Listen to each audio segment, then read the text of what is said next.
실제로 겪었던 실화괴담들. 첫 번째 이야기, 90년대 공군훈련소의 괴담. 1994년 10월, 공군에 입대했습니다.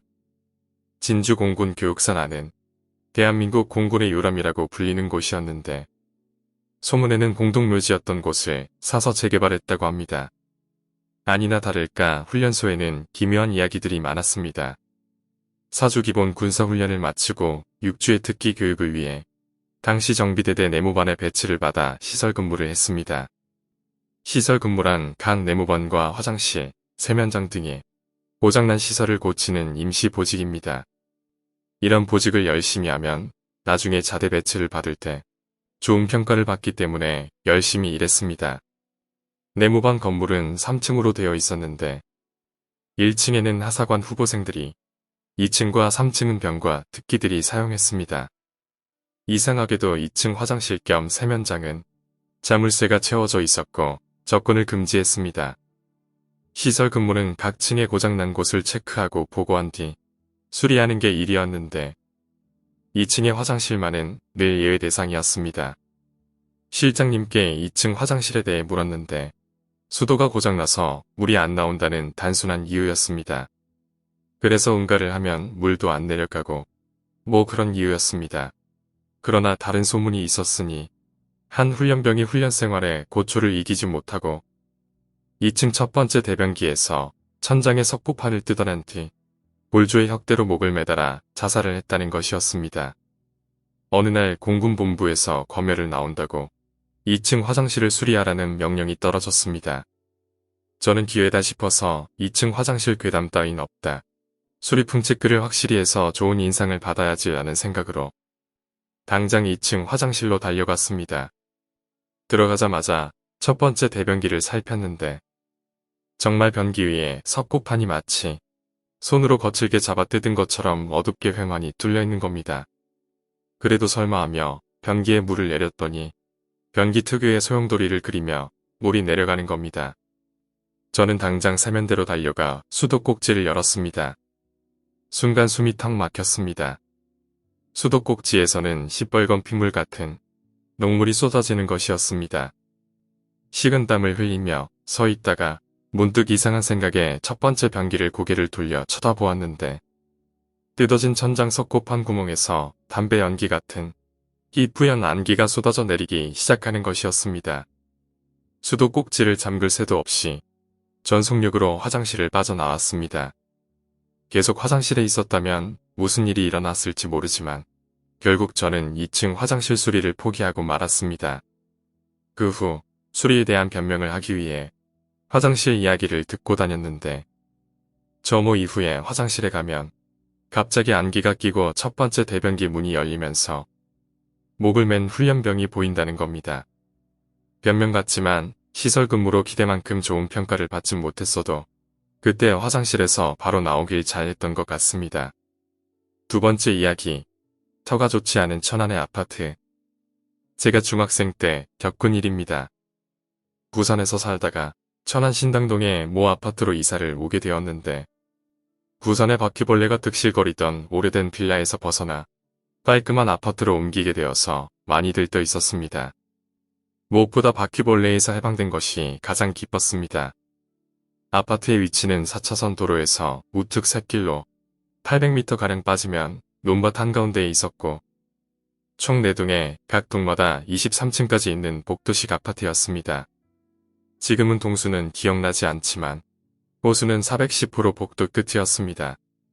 집 구조는 현관을 중심으로 좌측에 제방, 우측으로 누나방, 복도를 지나치면 좌측으로 거실, 우측으로 응접실, 정면으로 안방, 응접실 끝부분에 욕실이 있었습니다.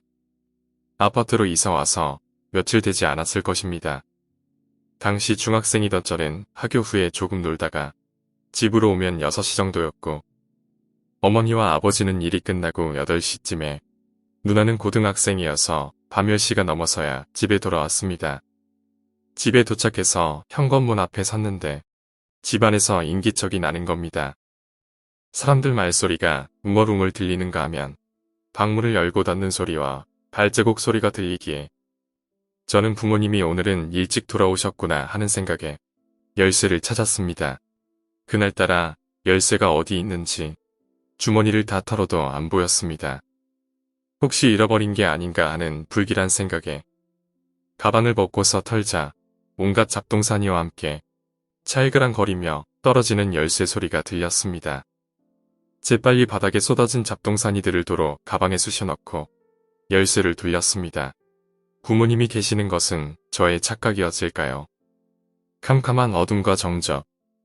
순간 발끝부터 머리끝까지 털이 곤두서는 느낌이 들었고 팔에 돋아난 소름을 문지르며 현관에서부터 재빨리 불을 켜고 들어가면서 화장실부터 집안의 온갖 전등을 다 켜고 텔레비전 볼륨을 크게 해놓은 채로 부모님이 오실 때까지 벌벌 떨어야만 했습니다.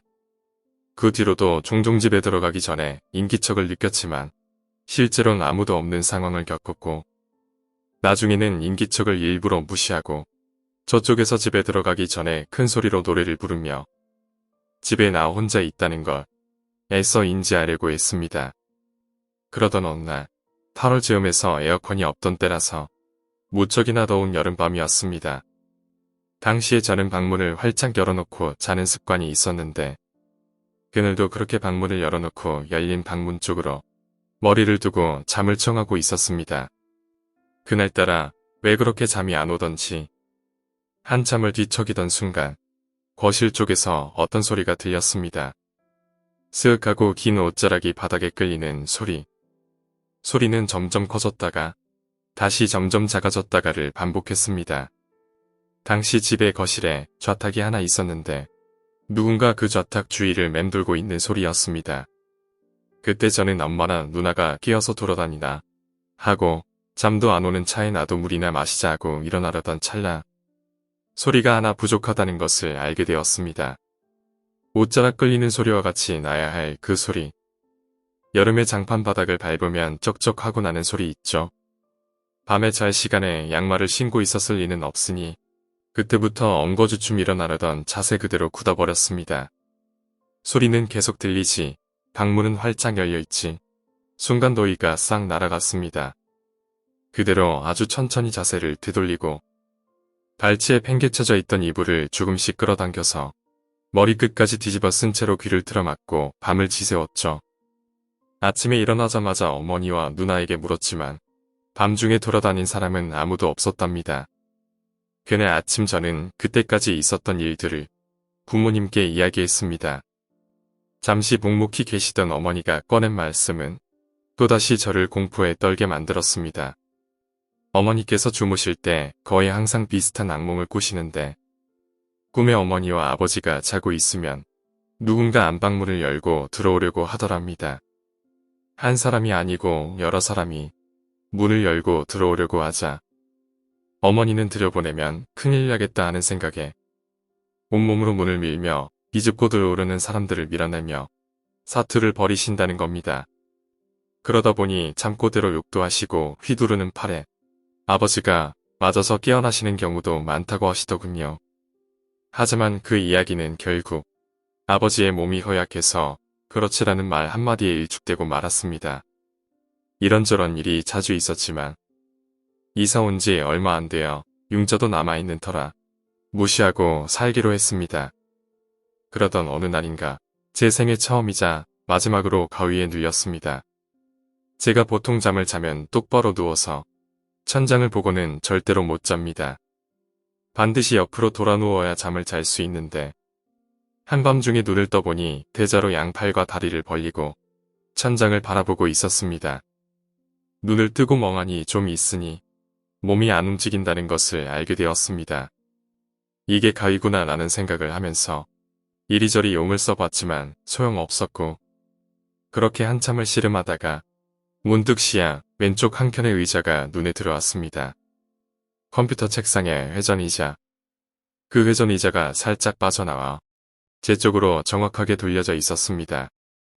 누군가 앉아서 바라보고 있을 때만 나오는 위치와 각도였습니다. 저는 의자가 그렇게 무서운 것인 줄은 그때 처음 알았습니다.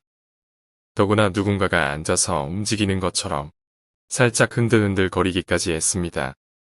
온갖 비명과 악을 질렀지만 목소리도 안 나오고 몸도 움직이지 않았습니다. 그렇게 지옥 같은 시간을 보내다 보니 어느새 아침이었습니다. 그 후에도 몇 번 이상한 일이 있었고 결국 제가 그 집에서 계속 살면 가출하겠다고 강제를 부린 덕에 지금 살고 있는 집으로 급하게 이사를 가게 되었습니다. 지금 사는 집에서는 예전에 그 집과 같은 일은 더 이상 일어나지 않았습니다. 지금 생각해보면 그 집에 있던 것들은 사람에게 해를 끼치는 위험한 것이라기보다는 장난기 많은 녀석이었던 것 같습니다만 지금 그 집에 살고 있을 사람들이 무사하기를 빕니다. 오늘 이야기는 여기까지입니다. 오늘 이야기가 재미있으셨다면 구독과 좋아요, 댓글 부탁드립니다. 댓글은 저에게 큰 힘이 됩니다. 감사합니다.